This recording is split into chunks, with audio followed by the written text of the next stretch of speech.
Hello, आप सभी का मेरे चैनल में बहुत बहुत स्वागत है। आप सभी को सर्वप्रथम श्री स्वामी समर्थ। तो 17 सितंबर से 2 अक्टूबर तक श्राद्ध पक्ष चालू हो गए हैं, पितृपक्ष। तो पितृपक्ष में हमें पितरों के स्मरणार्थ कुछ उपाय और सेवाएं करनी है। ये 15 दिवस हम जो भी सेवाएं करेंगे, जो भी उपाय करेंगे, वो सारी पितरों को अर्पण करनी है। अगर आपको पितृदोष है, प्रखर पितृदोष है, तो आप इस 15 दिन में जो भी उपाय करेंगे, उस उपायों से आपका पितृदोष कम होगा और आपको आपके कार्यों में सफलता मिलेगी। कैसा है ना कि हमारे पितृ जो ये श्राद्ध पक्ष में है ना, नीचे धरती पर आते हैं और हमारे जिस दिन भी हमारे घर में तिथि होती है श्राद्ध पक्ष की, उस दिन वो हमारे दरवाजे में आकर बैठते हैं।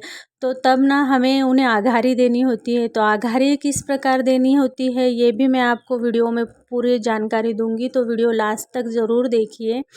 तो महिलाओं को क्या करना है कि यह जो 15 दिन है ना, इन 15 दिनों में ज़्यादा से ज़्यादा पितरों के लिए सेवाएं करनी है। हमारे पितरों के जो दोष होता है ना, पितृदोष जो होता है ना, तो महिलाओं को ना ससुराल का भी लगता है और मायके का भी लगता है।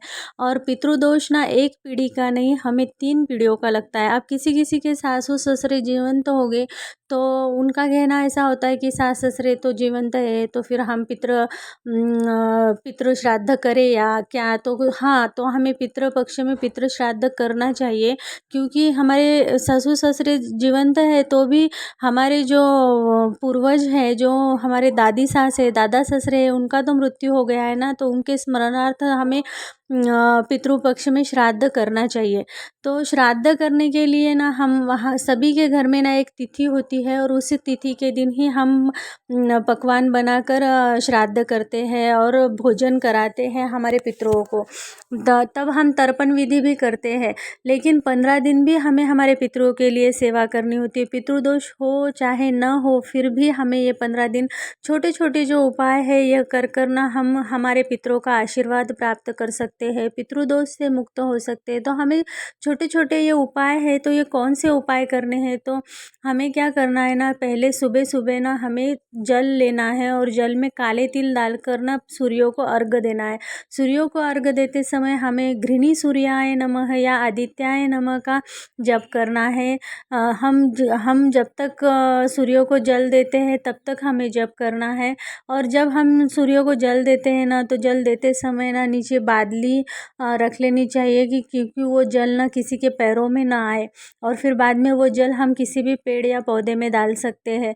अगर आप छत पर दे रहे हैं जल तो फिर कोई बात नहीं, छत पर वो जल सूख जाएगा। लेकिन किसी के पैरों के तले वो जल आए, ऐसे जल हमें सूर्यों को अर्पण नहीं करना है। सूर्यों को जल देने के बाद भी हम सूर्यदेव से प्रार्थना कर सकते हैं कि ये जो जल हमने अर्पण किया है, ये हमारे पितरों के स्मरणार्थ है।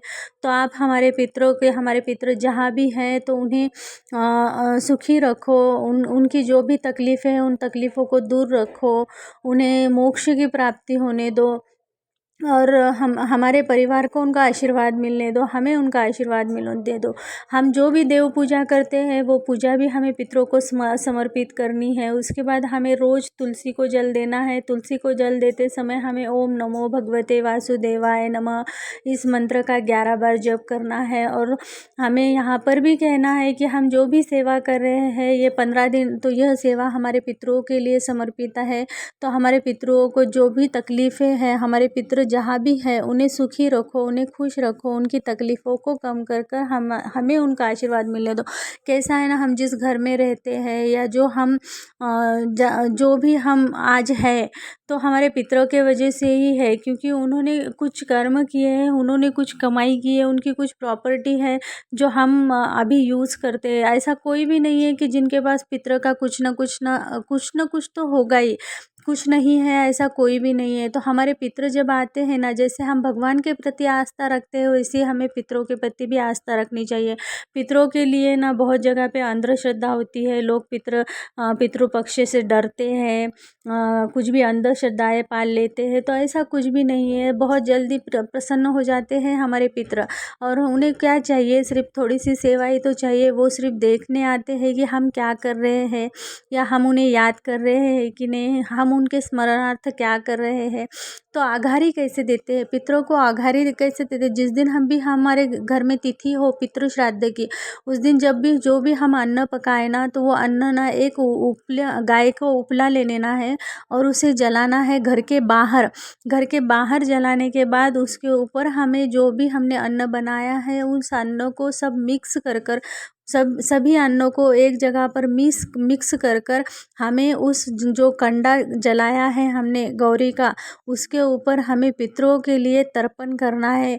तो वो मिक्स अन्न की जो एक एक निवाला है, ऐसे 3 घास हमें उस कंडे पर डालने हैं। इसे आघारी कहते हैं। जब हम वो घास डालते हैं, उसमें से धुआं निकलता है, तो वो धुआं हमारे घर में आता है, तो वो धुआं हमारे लिए हमारे पितरों का आशीर्वाद होता है। तो इसे आघारी देना कहते हैं। उसके बाद ना हमें कौवे को भी नैवेद्य देना होता है। तो कौवे को भी हम जो भी तिथि पर खाना बनाते हैं ना, वो खाना पूरा मिक्स कर कर हम कौवे के लिए भी 3 घास निकाल कर डालते हैं। तो वो एक ही दिन हम करते हैं। तो वो एक दिन तो हम करते ही है, जिस दिन तिथि है उस दिन, लेकिन हमें 15 दिन भी पितरों के लिए रोज़ घास निकालना चाहिए। पंचमहायज्ञ होते हैं, जो पंचमहायज्ञ भी हमें करने चाहिए। पंचमहायज्ञ क्या होते हैं, इसकी जानकारी मैं तुम्हें आप सभी को नेक्स्ट वीडियो में दूंगी, क्योंकि इस वीडियो में अगर पंचमहायज्ञ की जानकारी दूँ तो वीडियो बहुत बड़ा हो जाएगा। तो फिर हमें क्या करना है कि पितरों को हम नैवेद्य कौन से टाइम पे बताएं, तो पितरों को नैवेद्य बताने का सही टाइम है सुबह 11:30 बजे से तो दोपहर के 2-3 बजे तक। लेकिन 2-3 बजे तक इतना देर नहीं करना चाहिए, हमें 12 बजे पितरों को नैवेद्य लगा देना चाहिए। तो रोज़ हमें कौवे को भी एक घास दें। हम जो भी घास रोज़ निकाल के रखें, तो हमें थोड़े से चावल पका लेने हैं, लेकिन उस चावल में नमक नहीं डालना है। उस चावल पर थोड़ा सा दही और थोड़े से काले तिल डालकर हमें वो चावल 12 बजे के टाइम पे छत पर रख देने हैं। अब हमने जो श्रद्धा से हमारे पितरों के लिए चावल का जो नैवेद्य है, जो घास है, हमने छत पे रखा है, तो अब उसे कौवा ही आकर खाएगा ऐसा नहीं है, क्योंकि कौवे बहुत कम हो गए हैं। तो कोई भी पक्षी हो, कोई भी जीव हो, कोई भी उसे खा ले तो भी वो हमारे पितरों के लिए समर्पित हो जाता है, क्योंकि हमने वो श्रद्धा से हमारे पितरों के लिए रखा है। उसके बाद ना हम घर में ही, हमारे सभी के पास शिवलिंग है, तो शिवलिंग के ऊपर हम रुद्राभिषेक कर सकते हैं। रुद्राभिषेक से भी हमारे पितरों को सद्गति प्राप्त होती है। तो पर रुद्राभिषेक करने के लिए ना 1 से 1.5 घंटा लगता है। तो आपसे रुद्राभिषेक नहीं होता है, तो फिर आप क्या करें कि सादा जल ले लीजिए, उसमें थोड़े से काले तिल मिलाकर भी आप भगवान भोले बाबा को अर्पण कर सकते हैं। और आपसे जितना यथासंभव आप ओम नमः शिवाय का जप कर सकते हैं और भोले बाबा से प्रार्थना कर सकते हैं कि हमारे पितर जहाँ कहीं भी है, उन्हें जो भी तकलीफ़ है, उनकी तकलीफ़ कम कर कर उन्हें सद्गति प्राप्त हो। इस प्रकार से छोटे छोटे उपाय करके भी हम पितृदोष से मुक्त हो सकते हैं। पितृदोष बोले कि बाप रे, हमें बहुत प्रखर पितृदोष है, हम बहुत परेशान हैं, लेकिन हम जब ये छोटी छोटी सेवाएं करते हैं, ये छोटे छोटे उपाय करते हैं, तो अपने आप ही हमारा जो पितृदोष है थोड़ा थोड़ा कम होता है। ये सेवाएं, ये जो उपाय मैं आपके साथ शेयर कर रही हूँ, ये मैं खुद भी करती हूँ घर पर, और हर साल 15 दिन करती हूँ। हमें करना ही चाहिए हमारे पितरों के लिए, क्योंकि हम जो कुछ भी है आज हमारे पितरों के वजह से ही है। हमारे घर में अगर हम कोई बुजुर्ग व्यक्ति है, हमारे माता पिता है, तो हमें उनकी भी बहुत सेवा करनी चाहिए। हमारे माता पिता का आदर करना चाहिए, उनकी भी, सास ससुर की भी सेवा करनी चाहिए, उनका भी आदर करना चाहिए।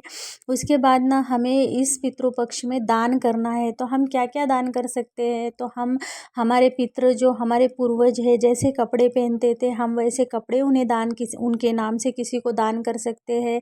और हम चप्पल दान कर सकते हैं, कंबल दान कर सकते हैं, स्वेटर दान कर सकते हैं उनके नाम से।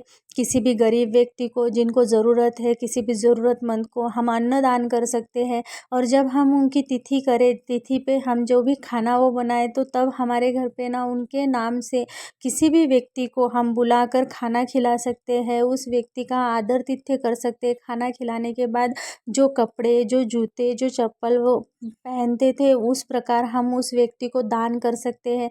पितृपक्ष ना इस पितृपक्ष से बहुत लोग डरते हैं, लेकिन डरने की कोई बात नहीं है। पितृपक्ष तो बहुत अच्छा होता है। पितृ बहुत जल्दी प्रसन्न भी हो जाते हैं। पितृ तो हमें आशीर्वाद देने आते हैं, हमारे हम क्या कर रहे हैं, हमारा क्या चल रहा है, ये देखने के लिए आते हैं। और जब वो हमारे घर आते हैं तो उन्हें उन्हें हमारी सेवाओं से, हमारे उपायों से संतुष्ट कर कर उन्हें खुश कर कर हमें हमारे घर से भेजना चाहिए।